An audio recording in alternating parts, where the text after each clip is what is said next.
Halo pecinta film, selamat datang di BSD Movie Recap. Film horor ini kayak nyeritain keluarga cemara di universe lain di masa depan. Ketika Abah meninggal saat anak-anak masih pada kecil.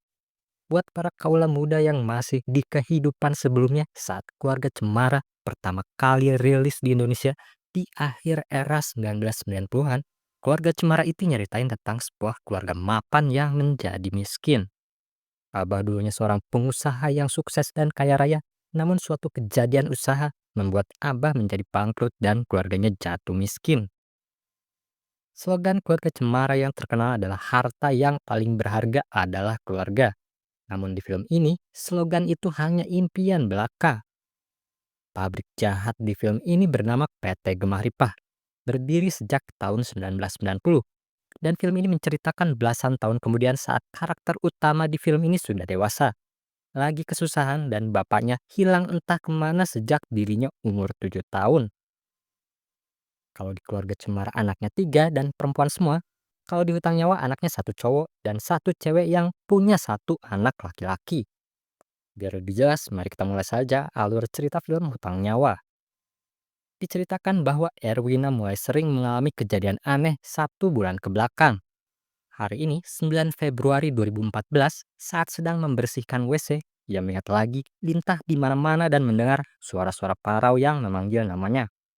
Sementara itu, ibunya berada di kamar, tampak dengan sengaja ia menusukkan jarinya dengan jarum jahit. Kegiatannya terhenti ketika Erwina datang. Melihat jari ibunya kembali berdarah, Erwina hanya bisa menyindir, lalu menaruh minuman di mejanya dan menghampiri Jody, anak lelakinya yang sedang tidur malam. Erwina bercerita pada ibunya bahwa hari ini ia kembali lagi mengalami kejadian aneh. Ibunya kesal karena Erwina sudah berobat mahal ke psikiater. Kok masih halusinasi? Lalu menyuruhnya untuk rutin minum obat pemberian dokter. Erwina tak ingin melanjutkan pembicaraan. Ia menggendong Jody untuk tidur di kamar mereka. Sebelum menutup pintu, Erwina memberitahu ibunya kalau ia sudah menemukan beberapa kontrakan yang bisa mereka segera tinggali sementara menunggu ada yang mau beli rumah ini. Ibunya marah dan menolak untuk menjual rumah ini. Keesokan paginya, Jody yang bosan setiap hari bermain dengan mobil-mobilannya di rumah, membujuk ibunya untuk mengajaknya main di pantai, seperti teman-temannya dan ibu mereka. Bujukan Jody sampai membuat air panas yang sedang dituang Erwina ke termos mengenai tangannya. Namun Erwina tak marah. Ia membalas dengan senyuman dan kelakar, memberi pengertian pada Jody kalau main sama ibu itu seru dan gak perlu ke pantai. Rian ikut sarapan sama Erwina dan Jody sambil nulis angka-angka di kertas. Segerombolan pria tiba-tiba datang menggedor pintu sambil berteriak menagih hutang pada Rian. Rian berhutang karena minjem duit untuk judi, tapi sering kalah. Erwina tersenyum melihat situasi yang dihadapi Rian lalu menyindir kalau ia tak ingin membantu Rian membayar utangnya. Erwina harus pergi kerja. Jadi, untuk menghindari penagih utang Rian, dia mengendap-endap keluar rumah lewat pintu belakang sambil bawa Jody. Di perjalanan, Erwina menyempatkan diri untuk menempelkan selebaran yang berisi informasi bahwa rumahnya akan dijual. Saat Erwina melanjutkan perjalanannya, seorang pria mengambil selebaran tersebut. Ternyata, ia juga mengikuti Erwina hingga ke tempat kerja. Tak berkaitan apa tidak dengan pria tersebut, Erwina mendapat musibah beruntun di tempat kerjanya. Hari itu adalah hari gajian, tapi Erwina mendapat gaji yang jauh lebih sedikit dari biasanya karena potongan kasbon. Bosnya masih terbilang baik karena sebenarnya Erwina masih punya banyak kasbon. Erwina kemudian mengajukan kasbon lagi, bikin bosnya marah-marah dengan kalimat yang kena banget. Utang kok nagih? Mau bayar pakai apa? Mau utang nyawa? Setelah mengecek postingan online penjualan rumahnya, Erwina lanjut mengerjakan tugasnya memotongi pisang. Jody yang bosan menghampiri ibunya untuk menemaninya bermain. Erwina meminta Jody agar bermain sendiri dulu. Dengan wajah kecewa, Jody pergi keluar. Tiba-tiba terdengar keributan di dapur tempat penggorengan. Entah bagaimana ceritanya, Jody jadi korban ketumpahan minyak panas. Malam harinya, Erwina yang baru saja tiba dari rumah sakit mendapat telepon dari pihak rumah sakit kalau Jody perlu dioperasi. Erwina langsung meminta agar mereka melakukan apa saja yang penting Jody sembuh. Erwina tambah pusing jadi 7 keliling ketika melihat nota rumah sakit. Erwina marah ketika melihat Rian keluar dari kamar dalam keadaan teler sambil menelpon seseorang dan berusaha untuk minjem lagi duit karena yakin prediksinya kali ini akan menang. Erwina langsung merebut HP-nya, beralasan kalau suara Rian terlalu keras dan bisa membangunkan ibu yang lagi sakit. Erwina mengutarakan kekecewaan terhadap Rian karena tak mengangkat telepon saat dia di rumah sakit. Dia ingin meminta bantuan sekaligus ngasih tahu kalau Jody sekarat karena kecelakaan. Keduanya bertengkar hebat. Dimulai dengan Rian yang tersinggung setelah dikatain pemabuk, pengangguran, dan tukang judi. Rian membahas Erwina dengan mengatainya udah hamil di luar nikah dan sekarang gak becus ngerawat anak. Bikin repot karena keluarga harus bantuin biaya rumah sakit yang cukup besar.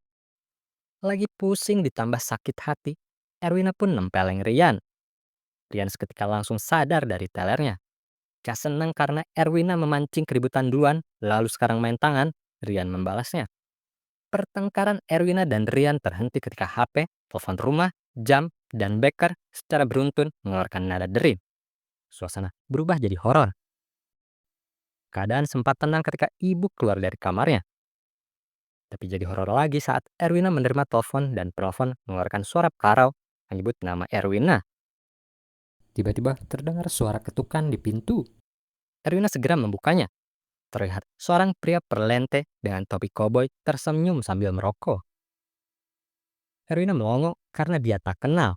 Tapi ibu memanggilnya Dar, lalu bertanya mengapa dia baru sampai selarut malam ini. Kemudian menyuruhnya masuk. Tak lama kemudian Erwina datang membawa kopi hitam panas yang masih mengepul. Om Dar dengan tawa khasnya berterima kasih sambil menyebut nama Erwina. Erwina hanya bisa melongo lagi, apalagi ketika ia melihat Om Dar menyeruput habis kopi tersebut. Menyambut rasa penasarannya, Erwina bertanya pada Om Dar mengapa bisa ia tahu namanya. Sambil terkekeh-kekeh, Om Dar menyebut kalau dirinya pernah menimang Erwina saat masih orok. Dengan antusias, Erwina bertanya tentang bapaknya, kemana ia selama ini. Rian menyerobot obrolan keduanya dan bilang kalau bapak mereka udah mati. Rian menyulut pertengkaran dengan berkata kalau masih hidup bakal malu kalau ngeliat anak perempuannya hamil di luar nikah. Sambil mingkem dan mendorong-dorong udara dari hidungnya, Erwina mengeluarkan jurus andalannya untuk membalas Rian. Mengatainya bapak akan lebih bangga pada dirinya yang pemabuk, penjudi, dan pengangguran. Ibu dengan cepat menengahi keduanya. Om Dar lalu menjawab pertanyaan Erwina yang sekaligus adalah spoiler ending film ini. Terakhir kali ketemu sama bapaknya Erwina, dia menolak tawaran proyek besar. Sejak itu, Om Dar kehilangan kontak dengan bapaknya. Om Dar mengambil kertas dalam saku jaketnya, lalu menaruhnya di meja. Ibu mengambilnya lalu terkejut karena itu adalah selebaran untuk mempromosikan penjualan rumah ini. Ibu tak pernah ingin menjual rumah ini. Dia langsung melihat Erwina dan memelotatinya karena hanya Erwina yang selama ini selalu menyinggung tentang penjualan rumah. Melalui selebaran itu, Om Dar tahu bahwa mereka sedang kepepet, butuh uang banyak dalam jangka waktu cepat.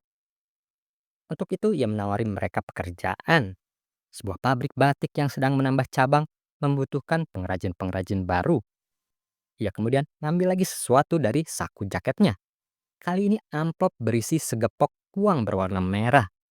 Om Dar lalu menaruh uang itu di atas meja. Mereka bertiga menyambutnya dengan cepat, tapi ibu mengambilnya pertama kali. Ibu membuka dan menghitung jumlah uangnya, lalu bilang kurang. Om Dar terkejut, namun senang setelah ibu menyuruh Erwina yang kerja sama Om Dar. Giliran Erwina yang kecewa karena ibunya menyuruh dia daripada Rian. Erwina menolak dengan beralasan kalau Jody butuh sosok dirinya. Rian dan ibu kesal atas alasan Erwina. Rian bilang kalau kehadiran Erwina malah bikin siap, bahkan untuk anaknya sendiri. Ibu memilih Erwina karena dia yang harus tanggung jawab atas keputusannya memaksa untuk melahirkan Jody di luar nikah. Lagi pula untuk uang pemberian Om Dar akan dipakai untuk membayar biaya rumah sakit Jody. Wajah Rian mengeluarkan senyum kemenangan setelah Erwina terdiam dengan wajah kesal lalu pergi dari sana. Esok harinya Erwina langsung berangkat ke pabrik diantar langsung oleh Om Dar. Tibalah mereka di pabrik Gemah Ripah yang berdiri sejak tahun 1990. Ilyasa dan Mbah, dua pemilik pabrik, menyambut Darmono dan Erwina, menyerahkan map merah yang berisi CV Erwina. Pak Ilyasa kemudian mengajak Erwina keliling untuk memperkenalkan pabrik Gemaripah. Terdengar teriakan seorang pegawai yang memerintahkan bawahannya untuk menutup cermin ketika Pak Ilyasa dan Erwina memasuki area produksi. Ilyasa menjelaskan ternyata Bapak Erwina adalah salah satu pendiri pabrik batik ini. Dulunya ini pabrik karet. Erwina tambah kaget setelah mengetahui bahwa Om Ilyasa, Om Darmono, dan bapaknya itu berteman. Om Ilyasa hanya menjelaskan kalau ayah Erwina tak bisa bekerja sama lalu meninggalkan mereka. Dia malah menanyakan kabar ayah Erwina pada Erwina. Dengan nada sedih, Erwina bilang bapaknya meninggalkan dirinya sejak umur 7 tahun.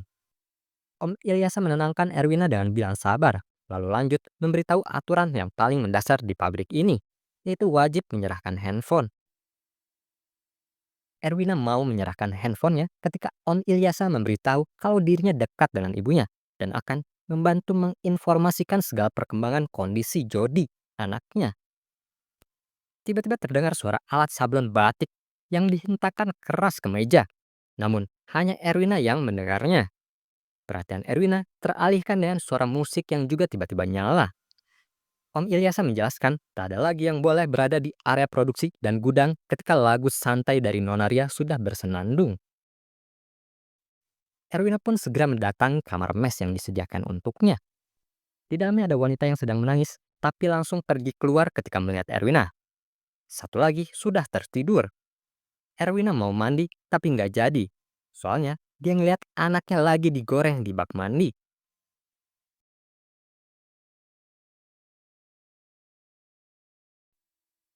Keesokan paginya, Erwina berkenalan dengan Mbak Tri.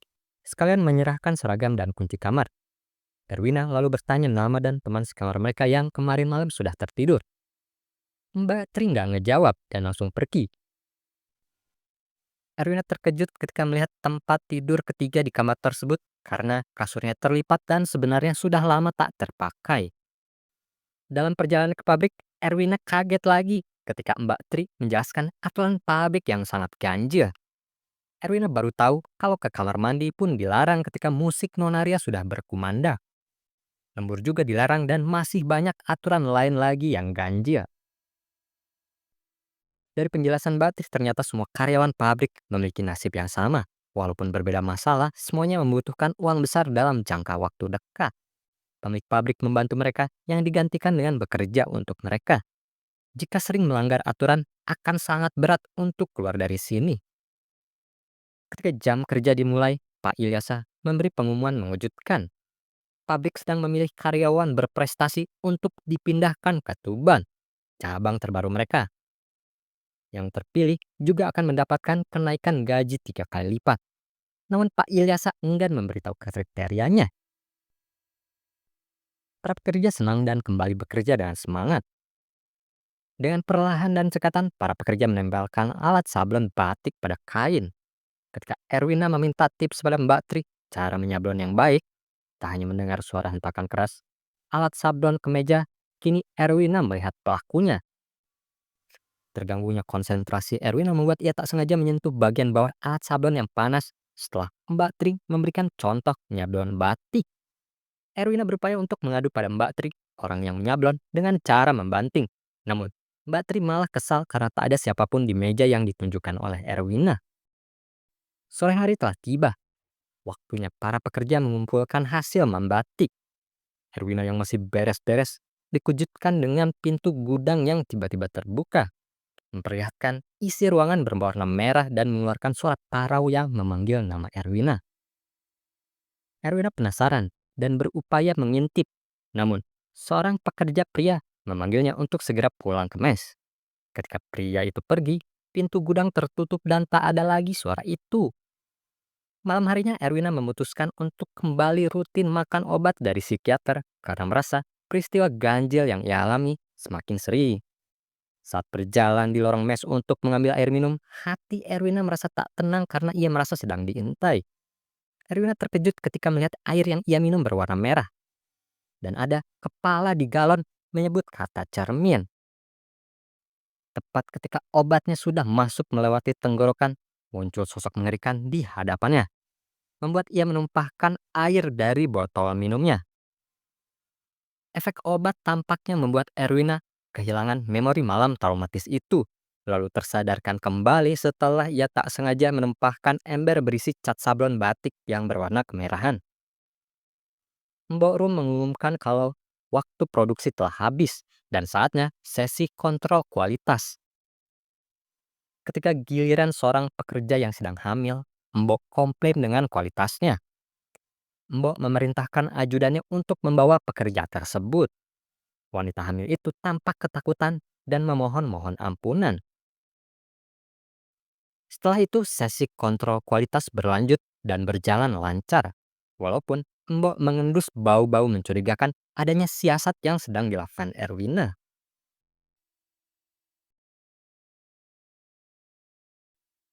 Setelah pekerja bubar, Tri menarik Erwina.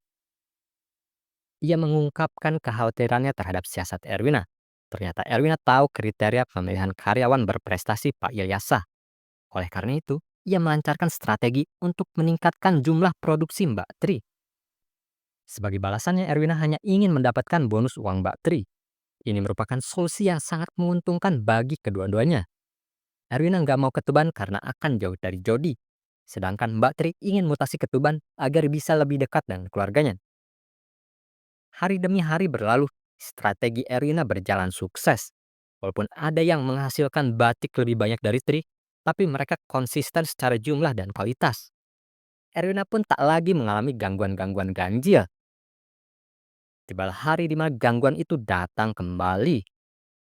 Erwina terlihat bersemangat dan cekatan mencetak batik, namun wajahnya nampak letih. Saat Erwina menekan alat sablon di atas kain terbaru, terdengar suara desisan dan bau daging terbakar.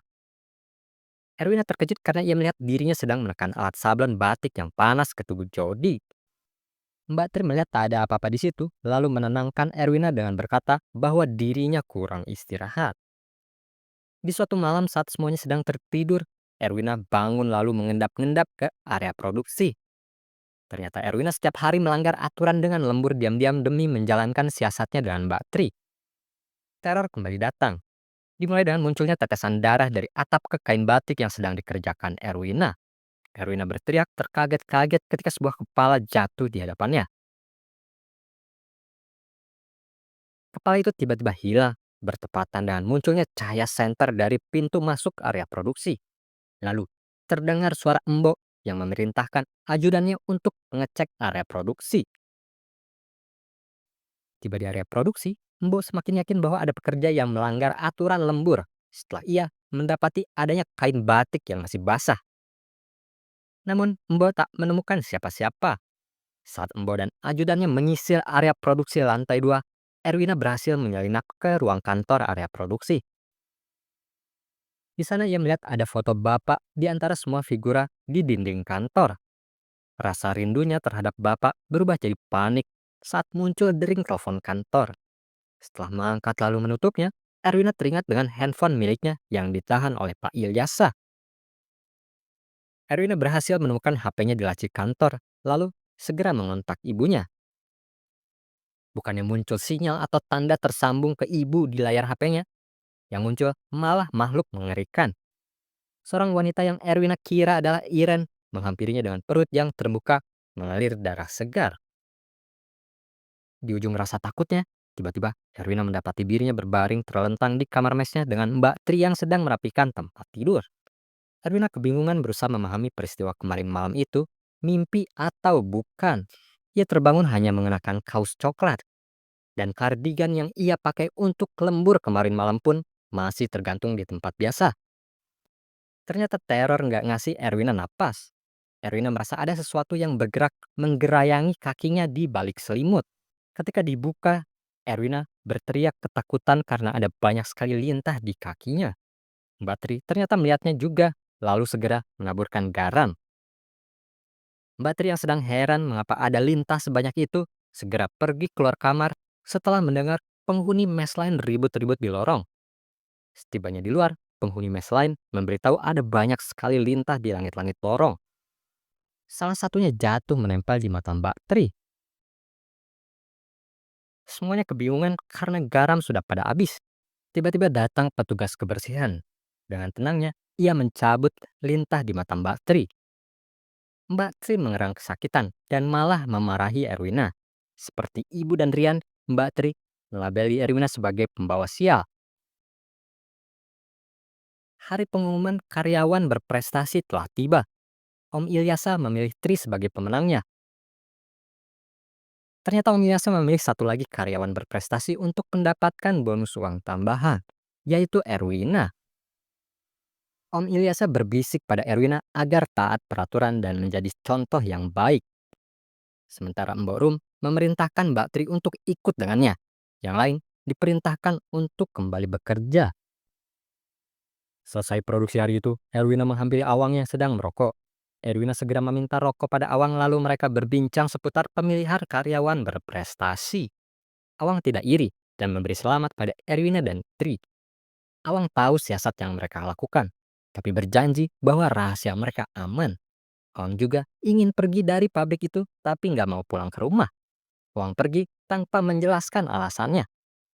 Malam harinya, Erwina bermaksud menagih janji uang bonus Tri yang mereka sepakati. Namun Tri nggak ngewaro, malah sibuk ngorek gigi sambil cengengesan terus pergi keluar. Ketika Erwina bermaksud mengikuti Tri, ia merasa kecugak di kakinya. Taunya itu gigi berdarah yang utuh bersama akarnya. Geli melihatnya, Erwina langsung membuangnya dan jadi khawatir sama Tri.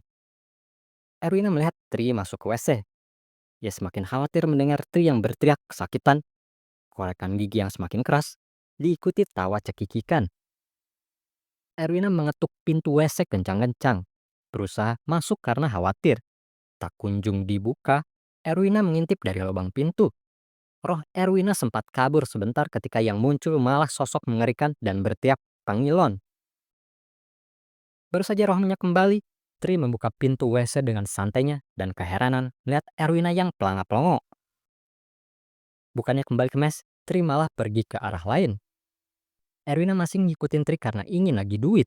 Namun, Erwina dikejutkan oleh Awang yang tiba-tiba menutup mulutnya dari belakang lalu menggiringnya untuk bersembunyi.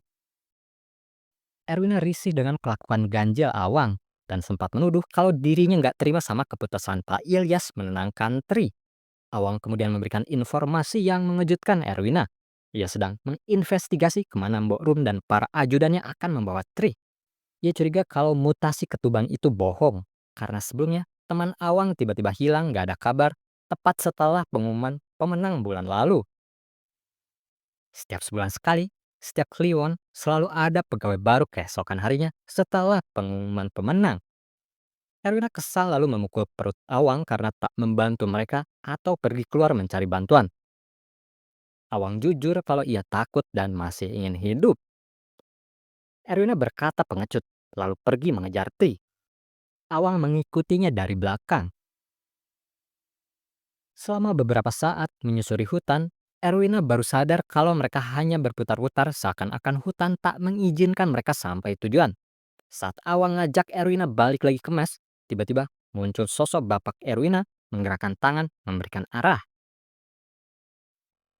Sementara Awang tak melihat apa-apa. Erwina pun ngajak Awang mengikuti petunjuk bapaknya. Dari kejauhan terdengar suara beberapa orang yang menyebut kata Wangsing berulang kali. Ada semacam altar penuh sesajen dan cukup banyak orang berbaju merah. Terlihat Borum yang bernyanyi bahasa Jawa, juga Tri yang menari. Borum menutup nyanyiannya dengan amin, lalu semuanya menari. Tri mendekati altar lalu menyerahkan giginya pada ajudan Borum lainnya. Erwina dan Awang tak mengetahui kalau itu adalah Om Ilyas. Om Ilyasa menyerahkan mangkuk berisi darah dan gigi pada sosok mengerikan yang sebenarnya tak terlihat bagi mata biasa. Yang lain hanya melihat mangkuk berisi gigi berdarah itu terbang lalu terjatuh dan isi yang sudah kosong.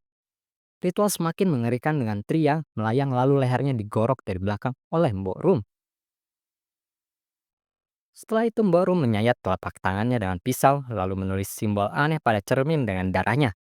Yang lain mengikuti dengan mengusap-usap cermin. Awang bikin suasana tambah meriah dengan tiba-tiba berteriak. Mbok Rum memerintahkan ajudannya untuk menangkap mereka. Sayang sekali, Awang tersandung lalu berhasil ditangkap. Sedangkan Erwina terus berlari. Tapi nggak lama kemudian Erwina juga kesandung. Ketika dahinya membentur tanah, Erwina tiba-tiba muncul di ruang makan keluarganya. Ia melihat suasana yang selama ini ia idam-idamkan seperti halnya keluarga Cemara. Walaupun tanpa Abah, ibunya sehat dan bikin makanan kesukaan Erwina. Rian terlihat rapi dan punya pekerjaan. Jody bahagia dan tak lagi kelaparan.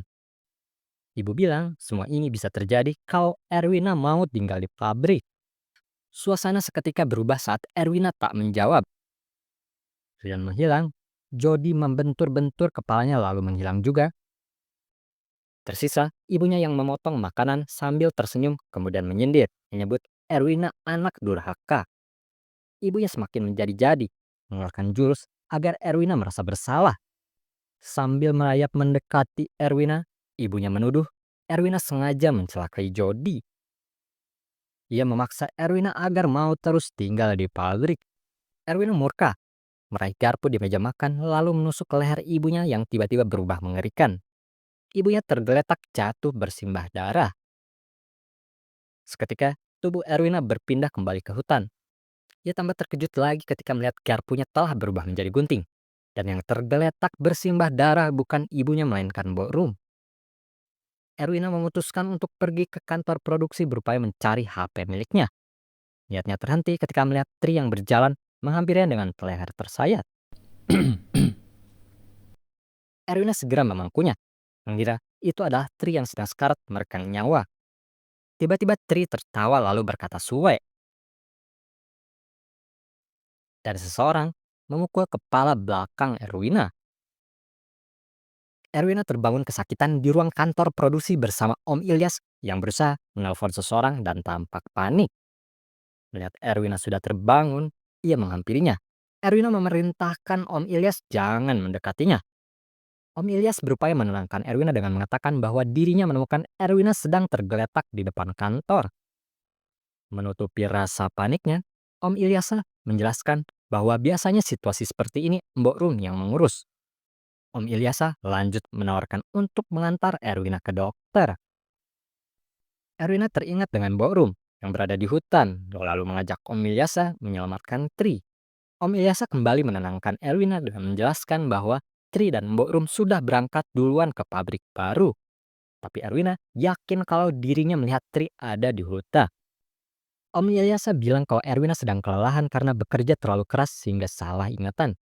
Om Ilyasa kemudian menyampaikan titipan permintaan maaf dari Tri serta amplop berisi uang. Om Ilyasa lanjut menguji Erwina dengan mengatakan bahwa Erwina telah bekerja keras sehingga bisa mendapatkan segalanya jika tetap bekerja di pabrik, terutama untuk merawat Jody.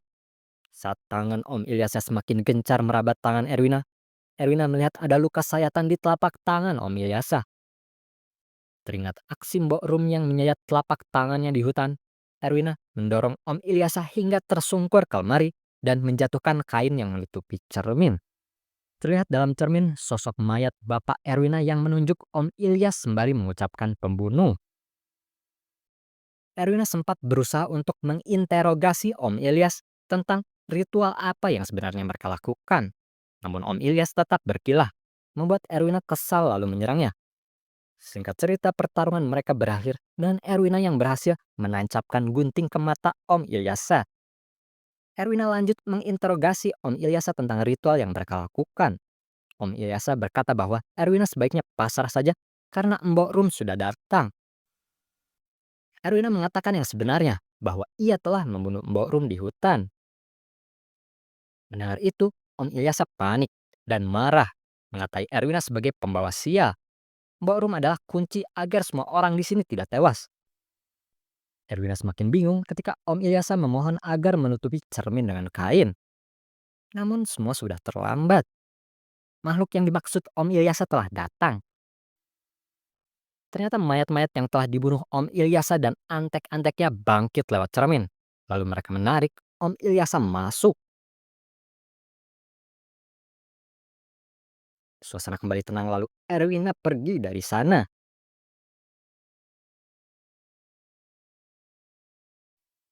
Beberapa orang yang sedang berpatroli memergoki Erwina. Oleh karena itu ia memutuskan untuk kabur bersembunyi di gudang produksi misterius yang selama ini dilarang dimasuki. Ternyata isinya penuh dengan sesajen dan kain batik. Ada juga awang yang sedang meringkuk di pojok. Kemudian masing-masing bercerita tentang pengalaman mereka di hutan. Obrolan mereka terhenti ketika muncul suara-suara mengerikan. Dari balik kain muncul mayat-mayat pegawai yang pernah bekerja di sini. Lihat ada lagi pintu, keduanya memutuskan untuk membuka lalu memasukinya. Sejenak mereka merasa aman, tapi tak lama kemudian mereka merasa takut karena ada kurungan berjeruji besi yang berisi orang-orang di dalamnya. Mereka semua tergeletak bersimbah darah. Awang tiba-tiba mulai berperilaku ganjil. Ia tertawa lalu dengan tenangnya mengatakan bahwa seharusnya teror para roh sudah selesai dengan kematian Borum. Setelah makan pisang lalu melemparkan buah pada Erwina, Awang menyetel musik lalu berdansa. Merasa curiga, Erwina lalu membuka kain yang menutupi cermin di ruangan tersebut. Benar saja, ternyata yang nampak di cermin bukan Awang, melainkan setan. Setan Awang kemudian membanting Erwina ke lantai. Seketika membuatnya berpindah ke masa lalu. Terungkap fakta sebenarnya kejadian pembunuhan Bapak Erwina alias Susanto. Susanto datang mengamuk melihat kawannya sedang melakukan ritual pesugihan. Ia mengacak-acak altar dan berusaha meyakinkan mereka untuk mencari solusi bersama jika masalahnya adalah keuangan. Erwina dikejutkan dengan kemunculan ibunya yang ternyata satu komplotan dengan mereka. Susanto tambah marah ketika istrinya itu jujur tak ingin lagi hidup susah. Susanto lantas mencari Erwina untuk segera membawanya pergi. Ternyata ritual malam itu adalah menjadikan Erwina cilik sebagai tumbal. Upaya Susanto gagal ketika Mbok Rum menghentikan aksinya dengan menyayat lehernya. Setan Awang menjelaskan kesimpulannya bahwa hari itu Erwina cilik beruntung dan digantikan oleh Susanto sebagai tumbal. Dan sekarang Erwina lah yang harus bayar utang keluarganya. Tiba-tiba Erwina terbangun dengan posisi tergantung di ruangan penjara yang sama. Di hadapannya bukan lagi sosok Awang, melainkan iblis rentenir nyawa biang keladi kekacauan semua ini. Erwina berhasil keluar dari ruangan itu. Namun, ia mendapati kain-kain batik merah yang sebelumnya sedang dijemur, kini menjadi bungkus pocong. Iblis Awang bermain-main lagi dengan pikirannya, namun terhenti ketika Susanto muncul mengarahkan anaknya pada sebuah cermin yang ditutupi kain. Ketika kainnya dibuka, terlihat sosok ayahnya terjebak bersama dengan roh-roh lainnya. Ia paham maksudnya, bahwa Erwina harus menghancurkan kaca itu. Sayang sekali, baru sekali pukul, Erwina keburu disabet lagi oleh sang iblis. Seketika Erwina terpental ke hutan tempat lokasi ritual. Iblis Awang datang kembali memiting Erwina berupaya mencabut giginya. Iblis Awang serakah sekali. Alasannya buat bayar hutang keluarganya. Namun, Erwina berhasil membebaskan dirinya bahkan membalikkan keadaan. Sempat Iblis Awang berupaya mempermainkan pikiran Erwina. Namun Erwina berhasil mengakalinya dengan menusuk dirinya sendiri. Tak sudi jika tubuhnya menjadi tumbal. Ternyata hasilnya mengejutkan. Iblis yang merubah dirinya menjadi Jodi ikutan luka. Ketika ia menusuk dirinya lagi, giliran kaca pesugihan yang pecah. Kemenangan Erwina disambut dengan lukanya yang pulih kembali dan kedatangan Bapak. Derai tangis Erwina mengiringi keluh kesahnya akan musibah yang berturut-turut datang menghampirinya. Berharap sang bapak akan selalu berada di sisinya. Pertarungan Erwina ditutup dengan roh bapak yang menghilang. Beberapa lama kemudian, Erwina pulang ke rumah melihat kondisi ibunya yang semakin memburuk. Erwina duduk tersenyum sinis. Bermaksud menyindir ibunya, Erwina membuka kaca di kamar ibunya, membuat pengukur detak jantung ibunya meningkat cepat.